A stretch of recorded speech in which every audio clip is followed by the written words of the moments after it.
Today's assignment was age makeup.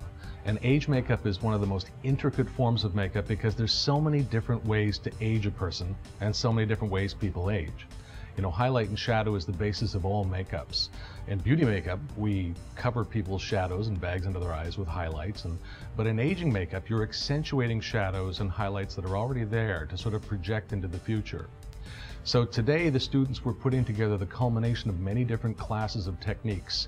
So we've learned highlight and shadows, and we've learned how to then put textures on those highlights and shadows with actually creating three-dimensional textures in the skin with latex and plastics, and then to add more colored textures in the skin with airbrush techniques and painted techniques, so that you end up with all of these different little subtle layers that all work together for one great effect.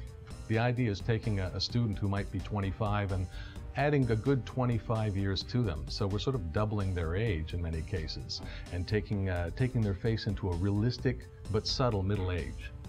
For someone who's never done age makeup, I think the key points would be to start with your highlights and shadows. If you can set a good basis and get a good jowl and then texture, you're solid. Our grading has very, very specific technical requirements. So we're looking to see how well they did each step of the aging makeup. And as I mentioned, there's many different steps. How well did they do with their highlight and shadow placement? Was it too obvious? Was it kind of muddy? How well did they do with the wrinkling? Are the wrinkles and folds falling into the right direction? Are they too strong? Are they too subtle? How well did they do with the airbrush textures and different things like that? And how well does the overall effect come across? For the first time, just know it's your first time. Practice makes perfect, gotta remember that. But I always say highlighting shadow, just making it subtle. You wanna never go big and go bold, I guess, kind of thing. You start subtle, work and build your layers.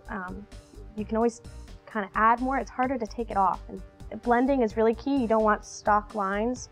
Just saying, hi, here's my jowl. I'd say that the majority of work that makeup artists do in film and television generally has to do with corrective and beauty makeup, and often you're making people look their best or a little younger. But occasionally you have, in many dramatic scripts, an actor has to look a little bit older and or be aged 10 years, 20 years, and maybe even more extremely.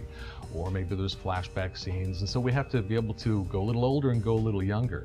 And these techniques are going to help students basically take any kind of a face and make it that much older, whether it's subtle or whether it's more extreme.